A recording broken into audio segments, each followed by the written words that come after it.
So I guess we'll go ahead and get started. Welcome to Primary Care Lecture Series. The talk today is cannabis, the science of cannabis, and our lecturer is Dr. Abrams. He is the Chief of Hematology and Oncology at San Francisco General since 1983. He's been on the forefront of HIV/AIDS research and treatment. He has done some of the very important first research on HIV neuropathy and the use of cannabis in treating that. And he continues to do a lot of research in every area of oncology and cannabis. He's also currently the Director of Clinical Programs at the Osher Center for Integrative Medicine at UCSF Medical Center Mount Zion, where he does integrative medical consultations for cannabis patients, or for cancer patients, involving a multidisciplinary approach to dealing with that cancer. And so today we have Dr. Abrams. I just want to give thanks to Fred Garner and the Society of Cannabis Clinicians for helping to provide the food and support our speaker. Just want to give them a thanks. Thank you. Thank you, Rolando, and thank you, Fred. And it's nice to be here. I would like to talk a bit about the use of marijuana as medicine. It's an old medicine, and we're learning more really how old it is, actually. We've felt that it's been in use in China and the Indian subcontinent for thousands of years, but recently Ethan Russo published a paper about a tomb that was found in western China with a Caucasian shaman apparently buried with quite a bit of female flowers of the cannabis plant. And it was still well preserved, and they analyzed it, and it is very much like cannabis that we have today. And the fact that it was only female flowers suggests that they knew that it had medicinal qualities, and they speculate that it was used either as medicine or for divination. Again, probably originating in China, then moving to the Indian subcontinent. Cannabis was first introduced into Western medicine in the 1840s by W.B. O'Shaughnessy, who was a surgeon for the British East Indies Company. And while he was in India, he appreciated many benefits of the use of cannabis as medicine. It was ultimately reported to be Queen Elizabeth's favorite treatment for her dysmenorrhea. The putative actions at the time were analgesic, sedative, anti-inflammatory, antispasmodic, and anticonvulsant. And in the early part of the 20th century in the U.S., many different drug companies had cannabis extract preparations. This one is from Park Davis, but also Eli Lilly, Wyeth, and Sharp and Dome also had their own cannabis preparations. The interest, however, in the use of this whole plant compound as a medicine began to decrease in the early 1900s with the availability of agents that actually targeted just one of the indications for which cannabis was recommended. And the real death knell to the use of cannabis occurred in 1937 with the introduction of the so-called Marijuana Tax Act by Harry Anslinger, shown here. Harry Anslinger was a prohibitionist, and when prohibition ended, he felt he needed something else to sort of champion. He was also a racist, and he was afraid that the use of cannabis in Latin American and African American jazz musicians would lead to increased crime and mental health in the United States. So he, who became the first director of the Federal Narcotics Bureau, introduced this legislation in 1937, which imposed a tax of $1 an ounce for medical use and $100 an ounce for recreational use. And these were 1937 dollars, so this was not an insignificant tax. Now, interestingly, the American Medical Association stood virtually alone in opposing the Marijuana Tax Act because, number one, they believed any objective data regarding the harmful effects of cannabis were lacking, and that the act would impede future clinical investigations, which it certainly did. Ultimately, cannabis, which is what physicians were calling it at the time as opposed to marijuana, was removed from the U.S. Pharmacopoeia in 1942. Up until that time, however, physicians could write prescriptions for cannabis for patients. In 1942, also, the LaGuardia Commission issued its report. Fiorella LaGuardia, the mayor of New York, brought together a group of scientists to investigate whether the claim that cannabis use would increase mental illness and crime was valid, and in fact they concluded that this was a safe and effective medicine and there was no evidence of increased crime and mental illness. Approximately every 10 years, a government mandated investigation into cannabis as medicine is put forth. The last one was in 1999, the Institute of Medicine report, Marijuana as Medicine, and they all basically come to the same conclusion, that it's a useful medicine, but they're largely ignored. In 1970, with the Controlled Substances Act, cannabis got scheduled in so-called Schedule I. Schedule I drugs have a high potential for abuse and no accepted medical use. Schedule II drugs, on contrary, are drugs that also have a high potential for abuse but have an accepted medical use, and we could write for them with our controlled prescription pads. The substances that cannabis keeps company with in Schedule I are heroin, LSD, etc. Most recently, GHB has been added. So when I first got interested in studying marijuana as a medicine, colleagues would say, gee, you know, Donald, what we do now is we don't smoke plants for medicine, and we sort of isolate, you know, the active moiety and put it in a capsule, and, you know, the Western pharmaceutically dominated paradigm of what a medicine is. And they said, well, how do you know what's working in this plant that has over 400 chemical compounds? And that, you know, that's a plus and a minus. Actually, it was my interest in cannabis as medicine as I became a student of this and became so appreciative of the power of this plant as medicine that ultimately led me to basically change my career by taking the 2-year program in integrative medicine at the University of Arizona as a distance learning fellowship, because I was so interested in plants as medicine, spurred on by cannabis. And so now what I do is integrative medicine with cancer patients. But again, in Chinese medicine, for example, there are many herbs that are used still in their natural form, and if you extract a single active moiety from the whole stroma of the herb itself, you take it out of its context, and it could increase the toxicity and decrease the efficacy. So we know that the highest concentration of the bioactive compounds in cannabis is in the resin exuded from flowers of the female plants, and the main psychoactive component is delta-9 THC. But now it's felt that there are at least 70 other cannabinoid compounds that are identified in the plant itself, and delta-8 THC, for example, has been investigated by Raphael Mechoulam, a cannabis chemist in Israel, and it has been found to have good activity as an antiemetic in children with cancer receiving chemotherapy. Again, it's not present in our commercial available delta-9 preparation, but it is in the plant. Cannabidiol is something that we'll hear more about as time goes on, as cannabis therapeutics are advanced. But these are just names of some of the other non-delta-9 THC cannabinoids that may be present in the plant. And again, these secondary compounds may enhance the beneficial effects of THC and also reduce some of the adverse effects. Anxiety, the drying, and the immune suppression, if there is any, may be modulated by the other components. And those are just the cannabinoids, but the terpenoids and flavonoids, which are present in the plant, may also have beneficial clinical activities. So over the past 30 years, there has not been a lot of research done on marijuana as medicine because it's been, you know, put in Schedule I, and it's very difficult to do research. But many basic scientists have learned a lot about how cannabis works in the human body, and we now know that there are 2 receptors that have been identified, the CB1 receptor and the CB2. And these are coupled to G proteins and inhibit adenylyl cyclase. The central nervous system responses are predominantly mediated by the CB1 receptor, which has its largest concentration in the basal ganglion and cerebellum. And just to point out that the CB1 receptor is one of those 7 transmembrane receptors that are so important in biological, biochemical, and molecular biology of functioning.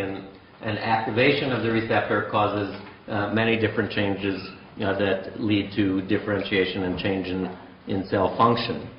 This is just an example in the deep orange in this rat brain shows the highest concentration of the CB1 receptor. Cannabinoid receptors are present in every animal species down to sponges.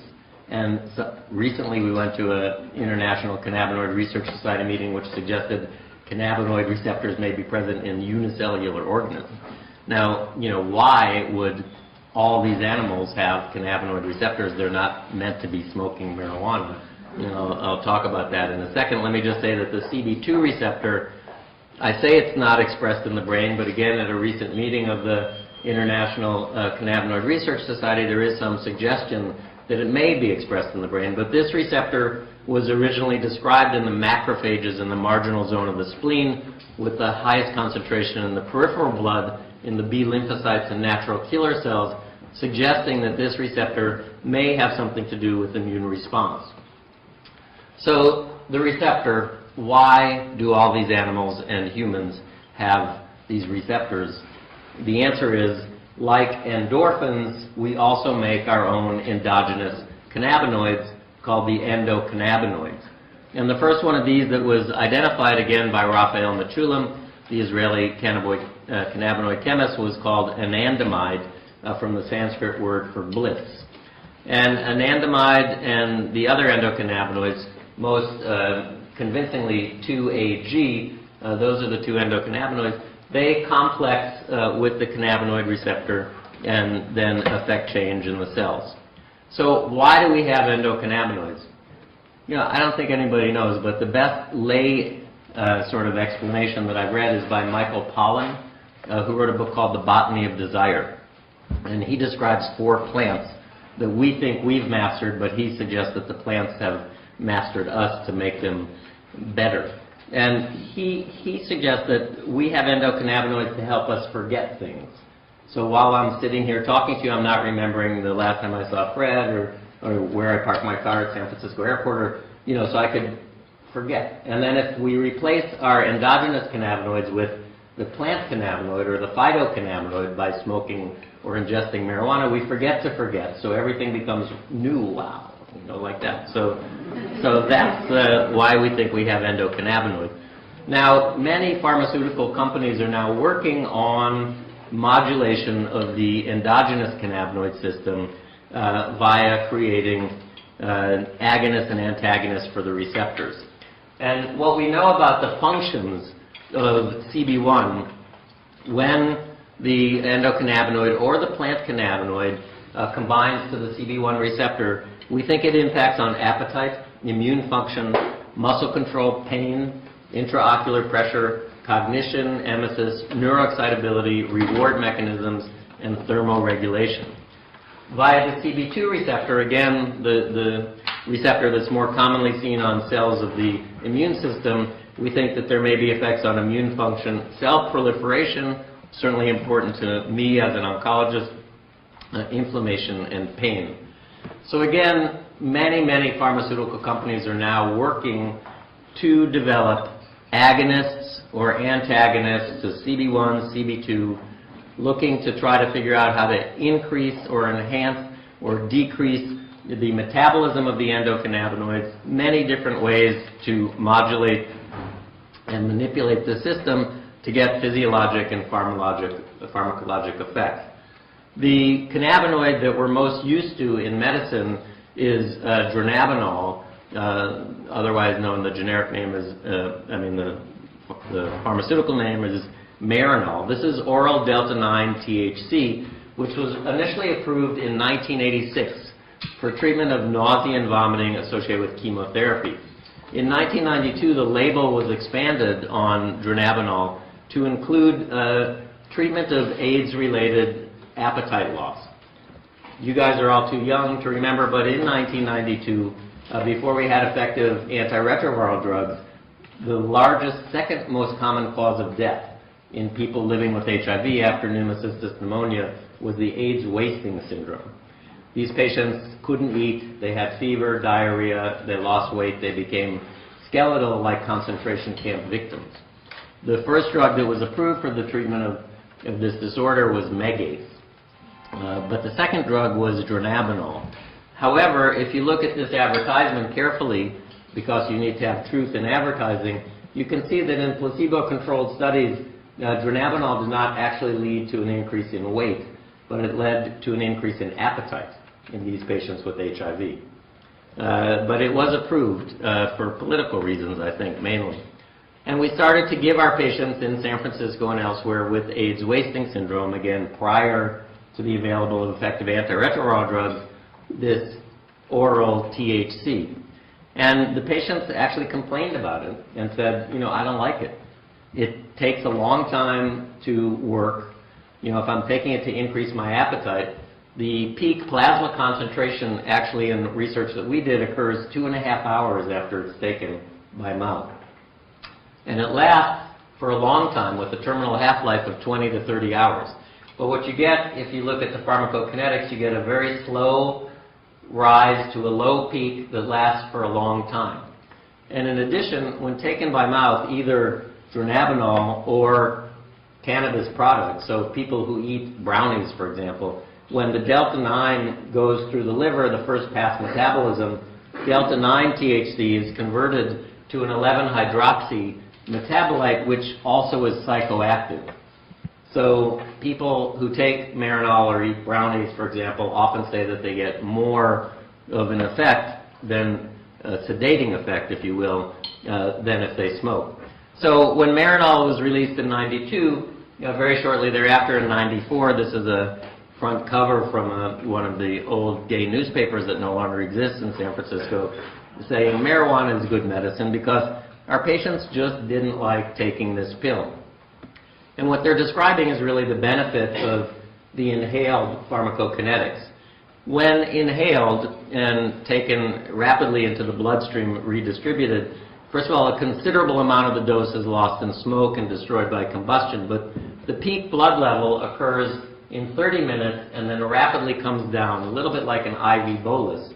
The half-life is shorter, and smaller amounts of this 11-hydroxy psychoactive metabolite are formed. So it is much easier to titrate the effect and much cleaner, if you will, than when taken by mouth. Now, in the 70s, research was done on marijuana and appetite stimulation. And what they did was they put a group of healthy controls in a room and have them smoke marijuana and gave them access ad lib to food. And they found that marijuana increased caloric intake, mainly in the form of between-meal snacks, fatty foods, and sweets. We called that the munchies in college when I went. But now we've become a little bit more sophisticated. And what we know about how this works is that anandamide, that endocannabinoid, in low concentrations in mice leads to a potent enhancement of appetite. The CB1 receptors are implicated in control of food intake via the lateral hypothalamus and the limbic system locations. CB1 knockout mice, those mice that don't have that receptor, eat less than wild-type mates. So it's felt that the CB1 receptors are involved in the motivational reward aspects of eating. And the system may also be involved in suckling, because mother's milk has high levels of the other endocannabinoid. And if you give mice just at birth an antagonist to the CB1 receptor, that causes them to stop suckling and they die. So, pharmaceutical companies said, let's make an antagonist to CB1 and give it to people to see if we can reduce weight in people who are obese, who are eating because of their reward mechanism being stimulated through food. And in fact, this drug is licensed and approved now in Europe, made by Sanofi, called Rimonabant. The drug is not yet approved in the United States because one of the side effects of blocking your cannabinoid receptor is depression and suicide. So the FDA decided that it wasn't worth it to have people lose 6 kilograms on average, is what it was, and have increased depression and suicide. Actually, one of my basic science cannabinoid chemist colleagues from Madrid, when we were talking about this drug, said to me, would you take something that blocks your CB1 receptor? So I guess the answer is no. I think until we know a little bit more about this, we probably shouldn't do it. So how did I, sort of a traditional oncologist working in HIV, get involved in medical marijuana research in the first place? Well, in 1992, the International AIDS Conference, in all places, was held in Amsterdam. And I was in Amsterdam, and I'm not making any disclosures here, but I was in my hotel room looking at CNN, world news headlines, and Mary Rathbun was being arrested. Mary was a 70-ish-year-old woman who was Volunteer of the Year for 2 years in a row at the AIDS clinic at San Francisco General Hospital. She would take our patients to X-ray, drop their prescriptions off in the pharmacy, and she would bake brownies for her kids, as she called them, and she was known as Brownie Mary. And her brownies were spiked. And here I was in Amsterdam looking at Brownie Mary being arrested for baking brownies for AIDS patients in Sonoma County. And when I came back, there was a letter on the desk addressed to the Director of Research in the AIDS program at San Francisco General, which I wasn't, but it found its way to my desk. The letter was from Rick Doblin, who is a Harvard PhD from the Harvard School of Government, interested in drug policy reform. And the letter suggested that a clinical trial showing the benefits of marijuana in AIDS patients should come from Brownie Mary's institution, as if she were our dean.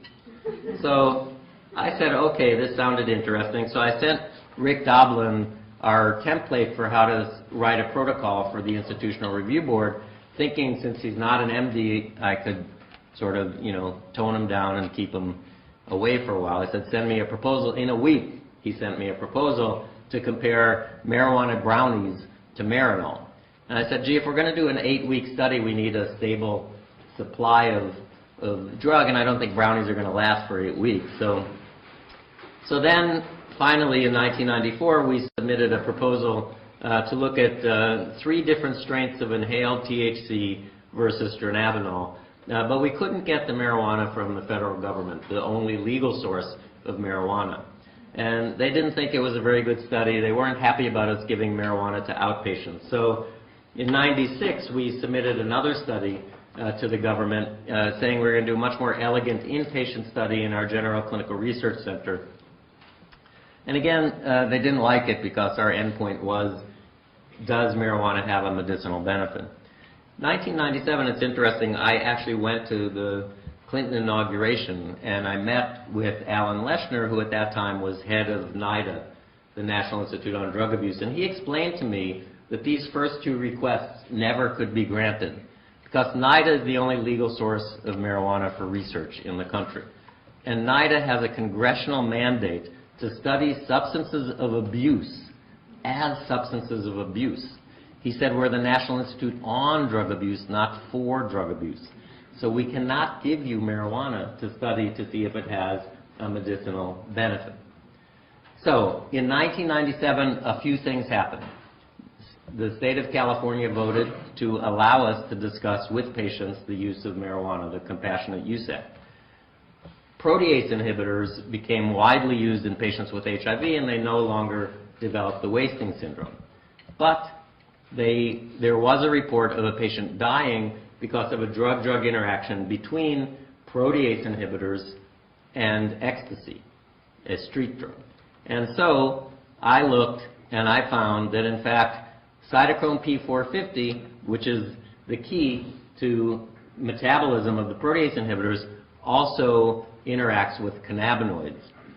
So in 1997, understanding that I could not do a study looking at efficacy, I proposed a study looking at the safety of marijuana in patients with HIV taking protease inhibitors to determine whether or not there may be an interaction between cannabis and protease inhibitors that would lead to either a change in the amount of virus in the bloodstream or an interaction between cannabis and the immune system, because there was this suggestion that it's related to the immune system that may lead to a change in the HIV RNA in the bloodstream.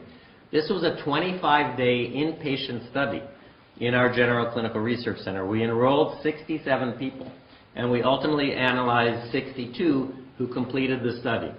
We had three arms. We had a group smoking the government's finest 3.6% THC cigarette 3 times a day, a group that took dronabinol 2.5 milligrams 3 times a day, and a group that took dronabinol placebo. The primary endpoint was change in viral load over 21 days of exposure to the study drug, and you can see that there was no change. Other things we looked at were change in the CD4 cells, the cells, as you know, that become destroyed by HIV. And in a 3-week period, both the marijuana and the dronabinol subjects increased their CD4 cells by about 28 to 29 cells, where in the placebo group, they only increased 1 cell.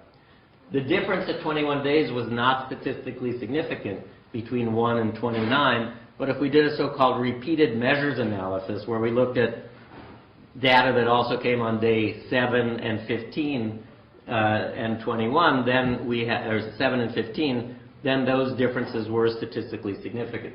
The CD8 cytotoxic suppressor cells, which fight viral infections, were clearly increased in the marijuana group compared to placebo, but not in the dronabinol group.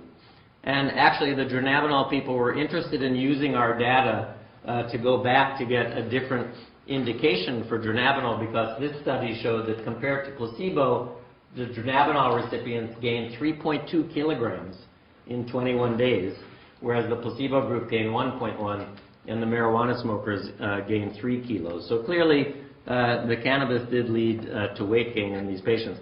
The study, however, was not powered for weight gain as an endpoint, so it was too small for them to take. So there's only so much safety studies of cannabis that you can do before you really want to study, does it work for anything? Because the opponents of cannabis still, to this day, say there's no evidence that it has any medical benefit for any condition, hence it remains Schedule 1 instead of being in any other schedule. Now, you have to think back to the days when California had a surplus in the budget. And Senator John Vasconcellos suggested that $3 million a year for 3 years be put aside to study the medical use of marijuana as a medicine. And established was the University of California Center for Medicinal Cannabis Research, the CMCR, which was basically there to fund clinical trials looking at the effectiveness of smoked marijuana. NIDA worked out a deal that as long as they weren't funding the research, and because they are the only legal source of marijuana, they would provide marijuana for studies that were favorably peer-reviewed and that the CMCR said that they would support. So the first study that our group did, and all of our studies are done at San Francisco General Hospital, which is a hospital very similar to this one, where we do have a general clinical research center and inpatient unit. The study that we did after our safety study, where we demonstrated that we could safely give HIV patients on protease inhibitors cannabis without disrupting their pharmacokinetics or their viral load, we knew that HIV neuropathic pain was difficult to treat. Patients told us that marijuana seemed to have some benefit, and there was some evidence in a preclinical animal model of peripheral neuropathy that cannabis may be effective. The preclinical model is the rat tail, the hot plate test. You put a rat's tail on a hot plate, and how long it can stay there sort of is a marker for neuropathic pain. So they found that rats could keep their tails longer on the hot plate when they're exposed to cannabis. So we decided to do a more human-type traditional study that was ultimately published in Neurology in 2007. This was a randomized placebo-controlled trial of cannabis in patients with painful HIV-associated sensory neuropathy. First, we did a 16-patient pilot study to assess what the magnitude of the effect might be so that we could calculate our sample size, and the required sample size we needed was 50, and you can see that's what we wound up with at the end of the trial. In addition to asking patients in the study how their neuropathic pain was, we felt that we needed to be fairly elegant and also include an experimental pain model. We knew that people that were concerned about the study would say, gee, you can't really blind cannabis. People are going to know whether they're smoking cannabis or placebo, and you're going to have only people who are marijuana activists are going to participate in the study, and they're all going to say if they think they got marijuana that their neuropathic pain is better, and if they think they're getting placebo that it's not. So we did an experimental pain model. Michael Robotham and Corinne Peterson from our Pain Clinical Research Center at UCSF used this model for evaluating opioids.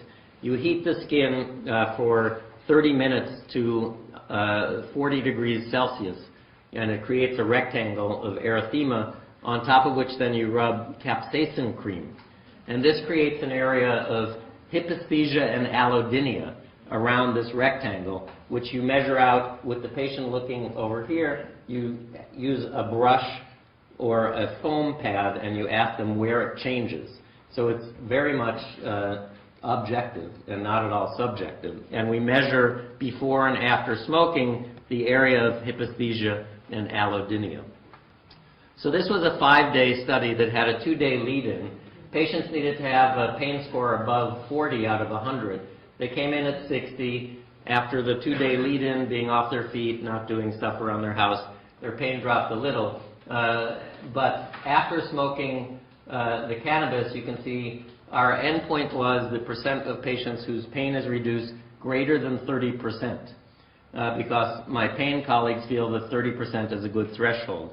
And you can see that the pain this is the placebo group, and this is the cannabis group, and we had a significant reduction in pain. And these are the also looking at the areas in the experimental pain model. The placebo group didn't change, and the cannabis group did. So we had correlation between the experimental pain model and the patient's chronic neuropathic pain, which led us to conclude then that smoked cannabis is an effective treatment in patients with painful HIV-related peripheral neuropathy, also effective in attenuating the central sensitization produced by standardized experimental pain. And in fact, when we calculated the number needed to treat, the number needed to treat was about 3.6.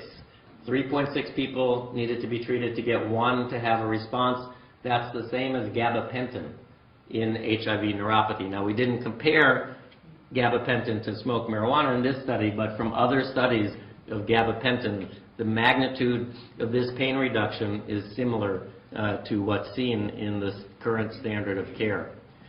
Todd Mikaria, who just died earlier last year, took all these pictures of old cannabis therapies, and after we published the neuropathy paper in Neurology, he sent me this slide and said, thank you for reinventing what we've known for 100 years, that cannabis is useful in neuropathic pains.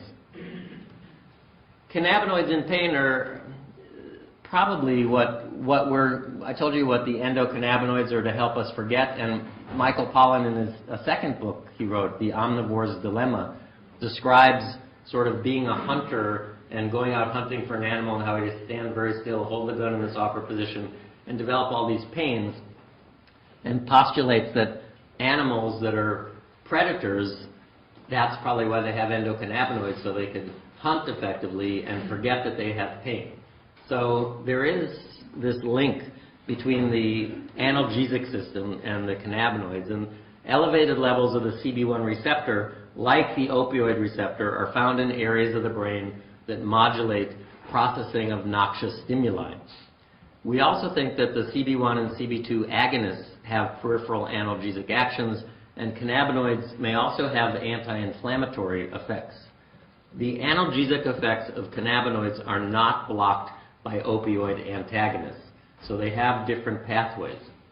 Cannabinoids interact with the kappa opioid system in production of pain relief. The analgesic effects of opioids are mediated by other receptors, but they may be enhanced by the cannabinoid effects. In mice and rats, THC greatly enhances the analgesic effects of opioids in a synergistic fashion, so more than additive. So there is a possibility that cannabis can allow patients on opioids to take opioids for longer periods of time at a lower dose. So, currently we're doing a study, which we're just about to finish, where we're evaluating cannabis on blood levels of prescribed opioids. We're enrolling patients with pain who are taking MS-Contin or OxyContin, and we're evaluating the impact of 5 days of cannabis on the levels of the opioids in their bloodstream. Now again, this is NIDA funded. So you would think that what I really want to know is the impact on their pain, but it's NIDA funded. So I cannot study the beneficial effects. So I'm just doing an interaction, a pharmacokinetic interaction, like my first NIDA funded study. Now unfortunately, now that I know a little bit more, I may not see a change in the plasma opioid levels because the action might be intracellular. But I'm doing pharmacokinetics. But I'm also asking these patients, as they're in our GCRC, hey, how's your pain today? And it's very dramatic. And again, you can't read this too well, but this is cannabis and morphine in one of these sharpened dome products, which I think it's poison because it actually has chocolate in it. That's probably why they call it poison.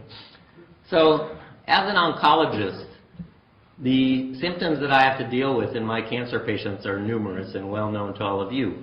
Weight loss, cachexia, early satiety, anorexia, moderate to severe pain, anxiety or depression, and nausea and vomiting.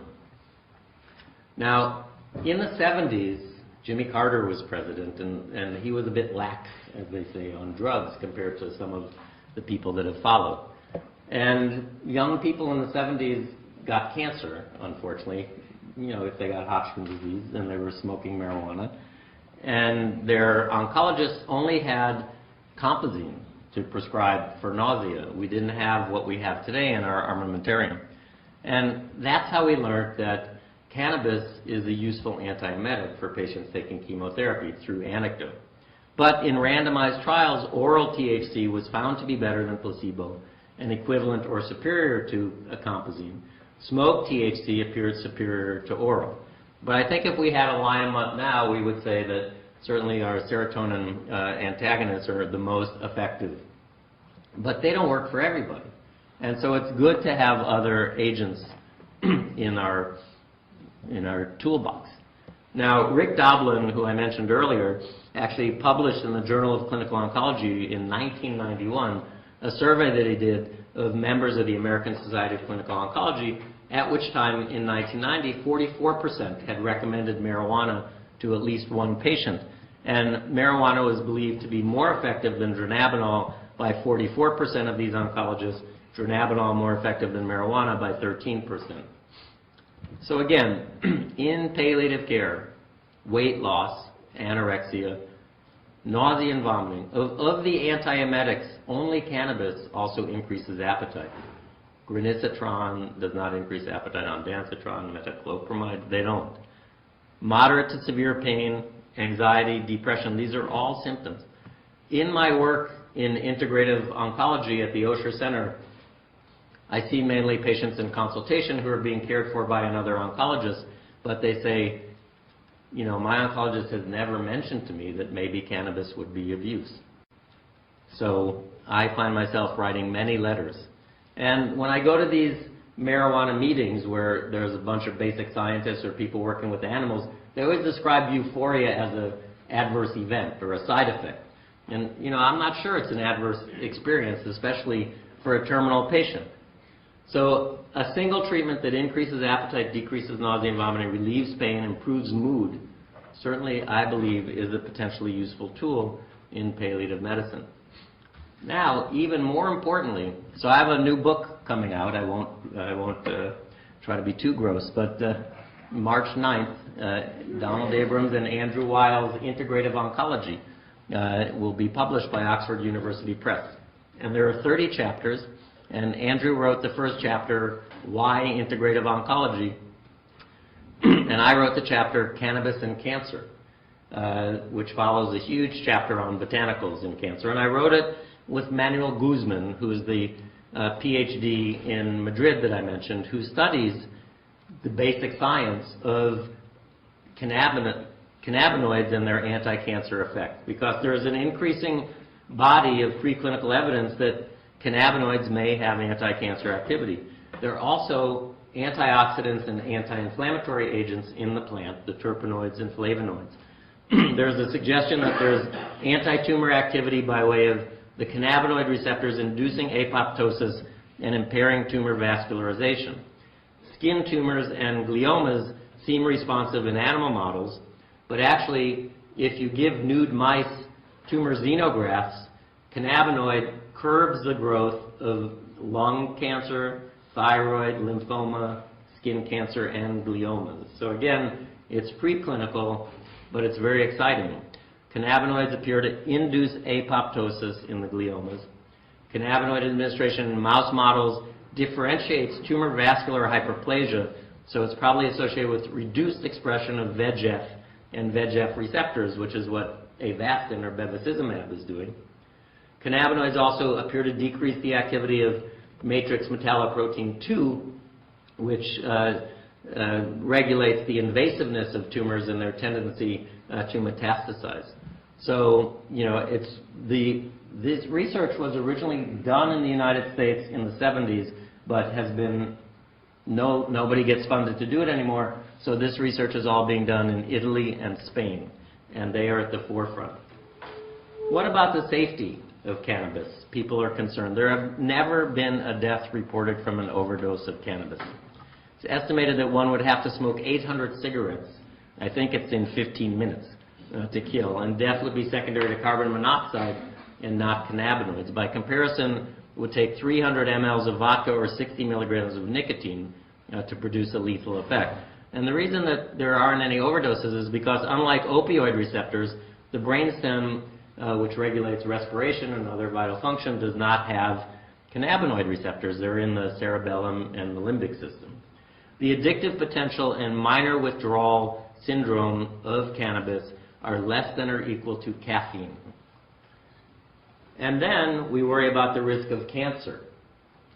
Donald Tashkin at UCLA has made his career for the past 40 years studying pulmonary side effects of cannabis. He shows that alveolar macrophages get black and that patients may be at risk for chronic bronchitis. He also shows that cigarette smokers who smoke cannabis have a reduced risk of COPD. He finally published his shocking pièce de résistance. I don't think this is the effect that they were expecting. They looked at 1,263 aerodigestive malignancies, so head and neck and lung cancer in the Los Angeles basin. So you always have your confounding smog here as an issue. But they did a case control study, and they found that people who were regular cannabis smokers had a 26% reduced risk of lung cancer compared to people who don't smoke. How is it possible? Anti-inflammatory, antioxidant, and the anti-tumor effects. Telling people that would be like saying that the Earth is a triangle. Had there not been two prior studies that supported it or made it less shocking to me. Number one was the government's NTP, National Toxicology Program, did a study in rats and mice where they fed them increasing dosages of THC via gavage and sacrificed them after 2 years. What they found was that the animals, in a dose-dependent fashion, that got the higher dosages lived longer and had fewer tumors, both benign and malignant, than the animals who didn't. One of my medical school classmates, Steve Sidney from Kaiser, Northern California, looked at Kaiser Permanente enrollees and divided them into 4 different groups. Never smoked cannabis or tobacco, only cannabis, or both. And these were men aged 29 to 44, and they were followed for 10 years, 5,000 people in each of those 4 cells. So you have 50,000 patient years of follow-up in each of those 4 cells. In the group that never smoked, at the end of 10 years, there were 2 cases of lung cancer. In the group that smoked tobacco, with or without cannabis, there were a 13-fold increase in the risk of lung cancer. In the group that only smoked cannabis, there were no cases. So the control group that didn't smoke anything had 2 cases. The other group had no cases. intriguing. The Institute of Medicine, as I mentioned in their last report, said that the accumulated data indicate a potential therapeutic value for cannabinoid drugs in pain relief, control of nausea and vomiting, and appetite stimulation. And they say the effects of THC are best established. Well, that's because they don't let you study the effects of marijuana. And they say that the effects of cannabinoids are generally modest. Usually there are more effective medications.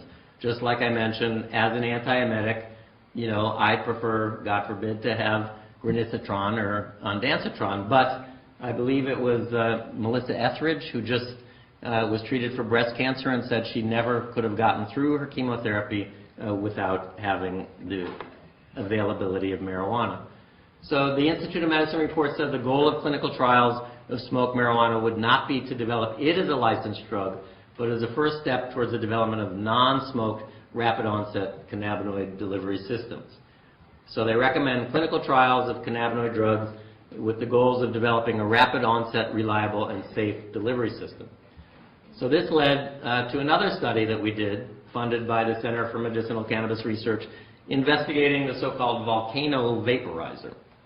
The device was the product of a German medical device manufacturer. It's basically a heating element and a fan, and this is a turkey roasting bag, which is put on the end of this one-way valve. The cannabis is put on top of this chamber, and the fan inflates the bag with cannabis vapors. So instead of combusting plant material, what we're doing is vaporizing it and collecting the vapors in the bag. So it's felt that the vapors are cooler, purer, and probably less toxic than smoke. So we did the easiest study I have ever done in my life to enroll 25 to 40-year-old healthy cannabis smokers. And they were admitted to our GCRC for 6 days, and they got $500. And each day they got a half of one of 3 dose strength NIDA cigarettes to either smoke or vaporize. And that was an easy study. And the results are shown here. We looked at 1.7% THC, 3.4%, and the high test 6.8% THC. And you can see smoking and vaporization, the THC in the blood was exactly the same. We looked at expired carbon monoxide, which is a marker of noxious gases. And in the vaporizer group, they were flat. And in the smoke group, they went up and came down. So less exposure to noxious gases. One thing that almost didn't get the paper published was we asked the patients to rate their high, and one of the reviewers wanted to know what the absolute values standard was that I used to validate this scale for high. I mean, how do you answer that question? Anyway, you can see that the neuropsychiatric effect was similar in the 2 groups. So we concluded that vaporization of cannabis is safe and effective. Plasma THC levels are comparable, physiologic effects are comparable, expired carbon monoxide is decreased. And that's why in our current opioid cannabinoid interaction study, we're not looking at smoked cannabis, we're looking at vaporized cannabis, because we do know that people do believe that smoking a medicine is not right. Now let me just remind you about the law as it's been in California for now 13 years, and what our rights are and our protections are as physicians. The law allows for right to possess and cultivate marijuana for medical purposes where medical use has been deemed appropriate and recommended by a physician. It's for use in treatment of cancer, anorexia, AIDS, spasticity, glaucoma, arthritis, migraine, or any other illness for which marijuana provides relief. So huge. I was actually sent to meet with Eliot Spitzer when he was Attorney General of New York before he got impeached or whatever for being governor. And Eliot Spitzer, New York's legislation was going to make medical marijuana available to terminal patients who had no other options. I said, that seems a little draconian to me. Just to remind you, since we just celebrated the inauguration, I dragged up some of these old statistics. Yes, we do live in 2 states, Northern and Southern California, but even y'all down here passed it with over 50%. But in San Francisco, in that year, we had more people voting for medical marijuana than the president.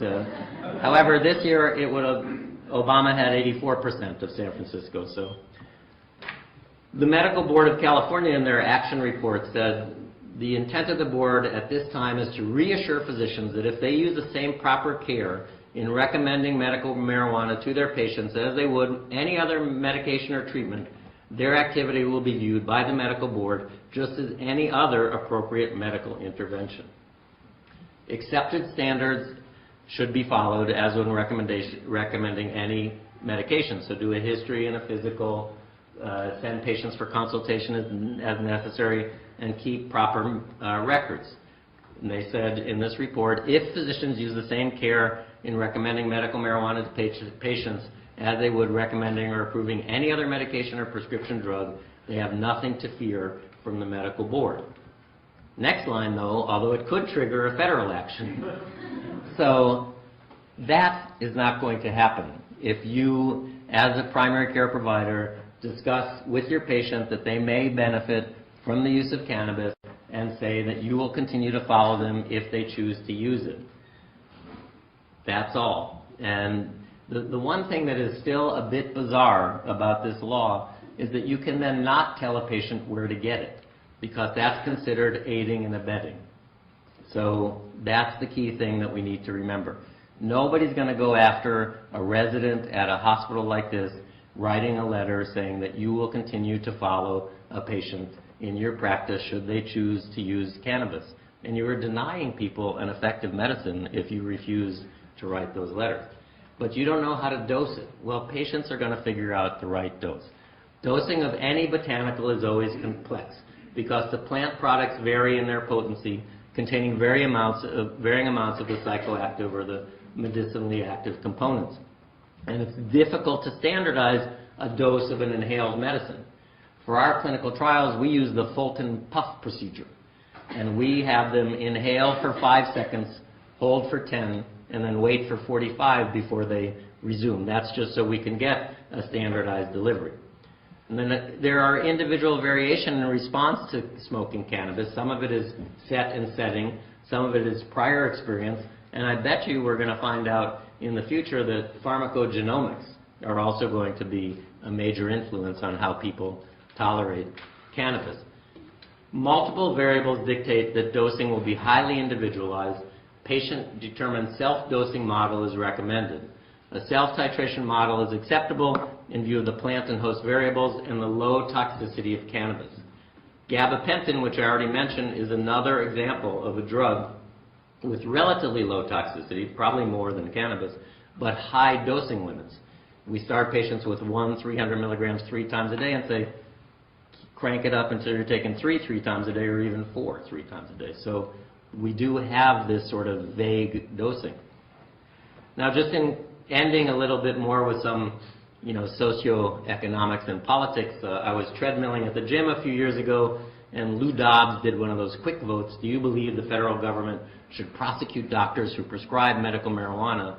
And the next day I went on CNN online and I found the answer was 92% said no. And this is consistent with national surveys that found earlier that 75% of the respondents believe patients should have access to marijuana for medical purposes. And that's the same in surveys of physicians.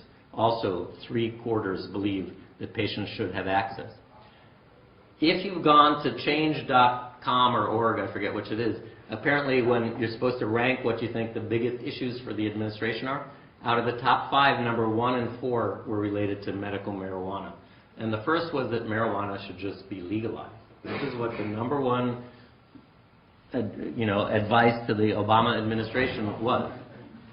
Now, this came from the Bulletin of Cannabis Reform, and it provides data that I think very few people realize, that cannabis is our number 1 cash crop in this country. And the amount of resources that are wasted by having it be an underground market are incredible. And the amount of tax money that we don't have because we're not taxing it is also quite astounding. So making cannabis a legal substance in this country, either as a medicine or just biting the bullet and realizing that it is much less toxic than alcohol and tobacco, look at what we could be doing right now. So, this is the year I graduated from high school. This Life magazine came out. Actually, I'm sorry, it was the year after October 31st, 1969, marijuana, at least 12 million Americans have now tried it. Are penalties too severe? Should it be legalized? The next president, however, was Nixon. And you know he recorded everything he ever said, so this is from Nixon himself.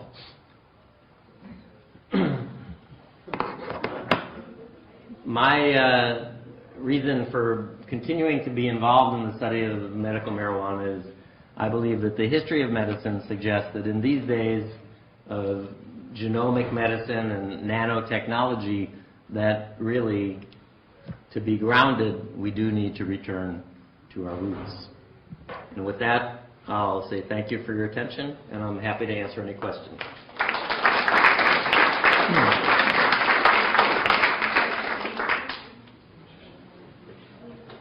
Question? Nothing. Yes. Thank you. Yes? Are there any problems with tolerance, the same way that people increase their tolerance to opiates? People who chronically smoke tend to need to smoke more to get an effect. I would say yes. Yes? Are there any studies out showing drug interactions with prescription medications and cannabis out there? I haven't been able to find them. Yeah, well, I mean, I did the one on protease inhibitors, and we're doing the one on opioids now. But there's really a disincentive for people to study cannabis because it's very hard to do. And even if you do an elegant, nice study, it's very hard to get it published. So number one is getting the cannabis. Number two is designing it so that it's a doable study. And number three is getting it published. But, there are others besides ours that are out there. What particular drug are you thinking of? Cardiovascular. Yeah.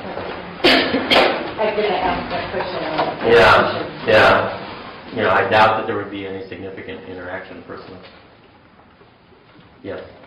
Are there any samples or letters that doctors can write for to have them charge for medical? Yeah, I'd be happy to send one to Orlando if you wanted to. Just the one I used. Never gotten me in trouble. Society of Cannabis Clinicians.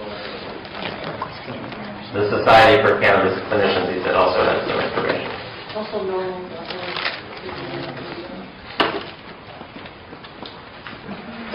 Good. All right. Happy New Administration.